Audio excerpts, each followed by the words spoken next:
Sports fans, let's have another history lesson. And excuse me, let's do a little comparison between. I guess it's a debate now. Who's the number two point guard of all time? Uh, and if you okay, Michael Jordan is in the consideration of being the greatest of all time, and the person who up to this point have been uh, has been I want to say selected as the number two point guard of all time, Isaiah Thomas. Jordan has a thing. It's no secret. They don't. Oh, okay.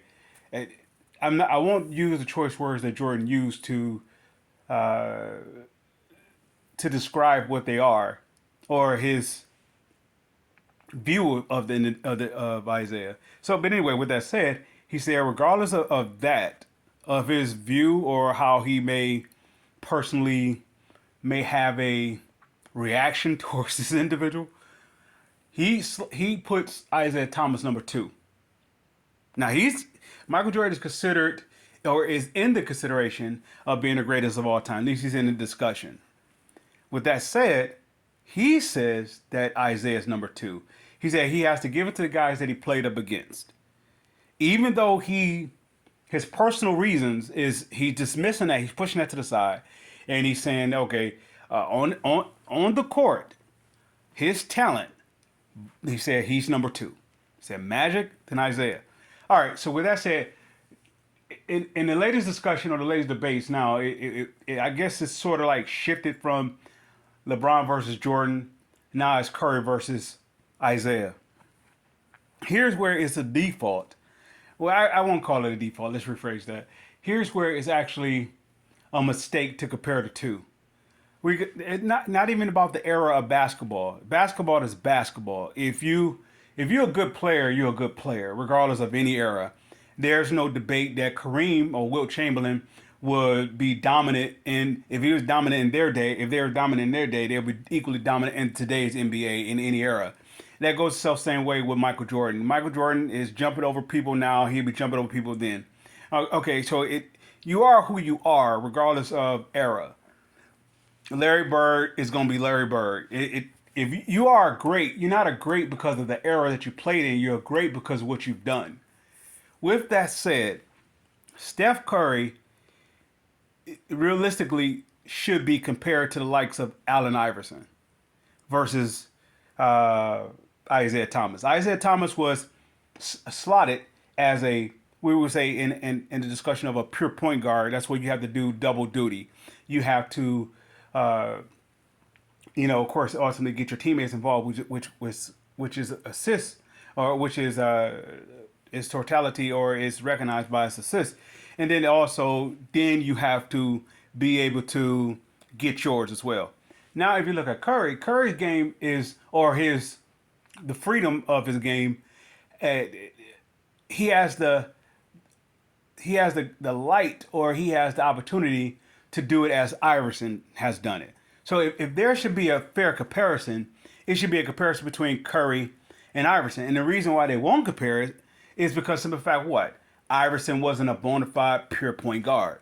And Curry is a shooter. Iverson was considered a scorer. Curry is considered a shooter. So they won't compare the two. Nonetheless, why are you comparing Curry to Isaiah? Curry is not a pure point guard. Iverson can make assists. He would just I don't want to say they catered the offense around what his capabilities are or his assets were, which is attacking the basket. He has the ability to get to draw uh, to draw teams to collapse towards him, which in other words, it enables him to get everybody else involved. And if everybody does not collapse to him, he can get his own basket. Isaiah had to get his other teammates involved. It wasn't about, that sort of thing.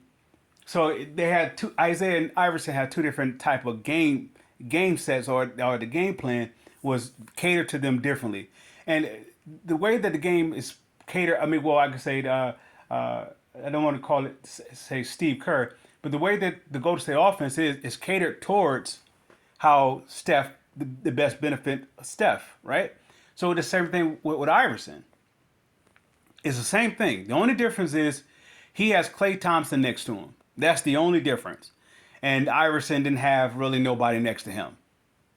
Oh, let's say on that caliber of Iverson. I mean, don't get me wrong. You know, he had talent, he had players with him, but on his talent level, where they can break the defense down equally, Klay Thompson is like on the same par as Steph as a shooter. So compare Iverson to Steph. They got the same similar height, and they both are scoring guards. Compare those two. Now, who is the better of the two? Not who is the better point guard between Iverson, Curry, and Isaiah. Because Curry can't even reach Isaiah yet. Why? Because Curry by himself has not built a team from nothing to the top. He has never done that. When he got his first championship, he had Kevin Durant, right? And even before that, what I say, if it probably were to say, okay, you know, they was on their way. Nonetheless, he got his first title with Kevin Durant. That takes him out of the discussion. That takes him out of the discussion of it. Now, with that said, he didn't have to build a team from the bottom to the top. He didn't have to do that. That was Monty Ellis, I want to say Baron Davis. You know, when Mark Jackson first got the job, they built it off from that. Now, if Steph Curry was there during that time, no, he came the following year when they decided to move on. Or I don't know, which one did they get first? Was it Steph or Clay? I want to say they got Steph first, and then they got Clay back the next draft. So, yes, Steph has championships. Yeah, he does. I give him that. So that's what, like I said, if you're going to compare him to the likes of the category with the scoring guards, because he's not a typical point guard. Isaiah is a typical point guard. That's why Isaiah is categorized in the likes of John Stockton, or in the likes of Mark Price, or in the likes of that Jason Kidd, where they have to be a facilitator first and then score. Get their basket later. But of course, I understand that won't be up for discussion, because Steph was going on to say, well, I'm the second best behind Magic Johnson, but Magic Johnson was a pure point guard. He was a pure point guard. The only reason why a lot of players is not compared to him, unless they're like 6'5" or taller, you know, they are in the discussion of Magic Johnson. But other than that, you're talking about 6'4" or less. You're talking about in the category of Isaiah Thomas. Isaiah Thomas owned every opponent that he played at his size. He owned them. Find me a guard that actually has the track record to compete with Isaiah Thomas. Give me somebody who has the back-to-back titles, who has MVP, All-Stars, who has all his accolades, building a team from the bottom to the top. Everything Isaiah was able to do, going up against the giants of the league. We're talking about not just tall people. We're talking about men. We're not talking about like Curry has to go against the likes of Joel Embiid or Giannis. Yeah, they're not on Shaq level. Isaiah had to go up against Kareem Abdul-Jabbar. He had to go up against the likes of Moses Malone. He had to go against the likes of Robert Parrish. You know, he had to go up against grown men. I mean, Giannis, Joel Embiid, they are kids. Giannis and Joel Embiid wouldn't even do anything with Shaq. They couldn't do anything with Shaq. So what I'm saying like that, going up against Shaq is like going up against Kareem in his day. Curry didn't have to go up against no giants though. You know, and if so, has he won against a giant? No, he hasn't won against a giant. So, with that said, Curry is in the discussion. I put him in the discussion along with the likes of Michael Jordan, Reggie Miller, Iverson, that scoring two guard. Regardless of his height, he's a scoring guard. If you are a pass first guard and you get your basket second, then you're in discussion with Isaiah Thomas and that tier of point guards. That's why Magic Johnson's number one, Isaiah's number two, John Stockton's arguably number three. We're talking about pass first, score second. Curry is shoot first, pass second. Now, I'm not diminishing his skill set. It just his skill set should be slotted in the category that it should be slotted in. Reggie Miller wasn't known for his passing ability. He was known for scoring the ball.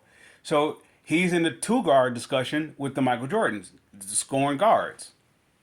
Paul Pierce, Dwayne Wade, you know, I even want to say like Iceman. I don't know where they put Iceman, if he's slotted at the two or the three, but I would say Iceman. And then even Dr. J and all the scoring guards. Steph Curry is a two. If they have Iverson as a two guard, he's listed as a two guard.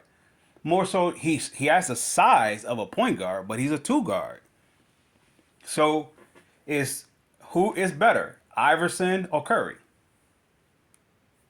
Now Iverson says that Curry's in another stratosphere. I get that because if you shooting the ball from half court as though it's like a free throw, you on another level. And like I said, I can never diminish what Curry has done. Yeah, but to put him up against Isaiah in comparison of who's the better point guard, he's not a point guard. Majority of Curry's career, he didn't have to distribute the ball first, get everybody involved and then get his baskets. Now you're talking about when Isaiah first came to the league and he had to score like 100 points. Then that's a totally different deal. But then they also, for him to win, he had to get everybody else involved. That's not how Golden State worked. Golden State don't work Curry getting everybody else involved and they win. They win if Curry gets the best shots, like Iverson. It's the exact same thing. So that's why I say you should compare those two. With that said, sports fans, I salute.